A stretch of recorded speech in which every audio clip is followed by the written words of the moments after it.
Good morning बच्चों। आज हम वर्कशीट 66 जो कि क्लास 9th के लिए है बच्चों, इसमें हम रिवीजन वर्क करेंगे आपके चैप्टर 2 यूरोप में समाजवाद एवं रूसी क्रांति से संबंधित।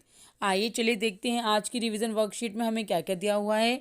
हमें कुछ प्रश्न उत्तर दिए गए हैं जिनका वन वर्ड में आंसर देना है। फिर फिल इन द ब्लैंक्स दिए गए हैं और कुछ डेफिनेशंस दी गई हैं और सही गलत दिए गए हैं, और लास्ट में हमें एक ऑप्शन करेक्ट करना है कि ये सही है या गलत है।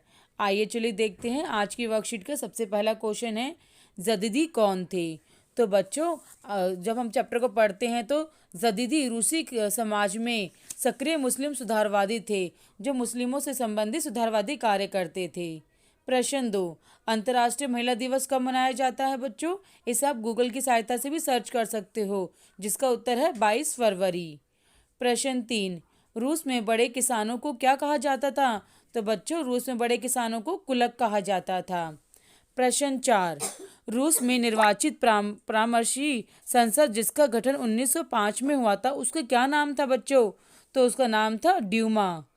आइए देखते हैं प्रश्न 5। इसमें बच्चों दिए गए शब्दों के बारे में एक एक वाक्य लिखना है। स्टालिन का सामूहिकरण। बच्चों, इसका मैंने आपको उत्तर लिखने की कोशिश की है। छोटे छोटे भूमि के टुकड़ों को जोड़कर विशाल जमीन को जब फॉर्म बनाकर खेती की जाती है तो उसे स्टालिन का सामूहिकरण कहते हैं। और ये क्यों करा गया था बच्चों, ताकि रूस में अनाज की कमी को दूर किया जा सके। आइए चलिए देखते हैं प्रश्न 6, उदारवादी। तो बच्चों, ये वो लोग होते थे जो नागरिकों की स्वतंत्रता में यकीन रखते थे और उनका मानना था कि समाज में निजी संपत्ति नहीं होनी चाहिए, और ये व्यक्ति मात्र के अधिकारों की रक्षा के पक्षधर में भी थे, और ये चाहते थे कि सबको सार्वभौमिक मताधिकार के स्थान पर संपत्ति धारकों को वोट के अधिकार के पक्ष में थे। तो बच्चों, इनके बारे में हमें बताना है। प्रश्न 7, इसमें आपको सही या गलत बताना है कि जो लाइन दी गई है वो सही है गलत है। तो प्रश्न 7 को देखते हैं। समाजवादी निजी संपत्ति के विरोधी थे, यानी वे संपत्ति पर निजी स्वामित्व को नहीं मानते थे। तो बच्चों, ये सही है क्योंकि उनका मानना था कि किसी भी की संपत्ति निजी नहीं होनी चाहिए। प्रश्न 8, लेनिन के नेतृत्व में बोल्शेविक 1914 से ही युद्ध का विरोध कर रहे थे, वे सभी युद्ध का समाप्ति को चाहते थे, ये सही है।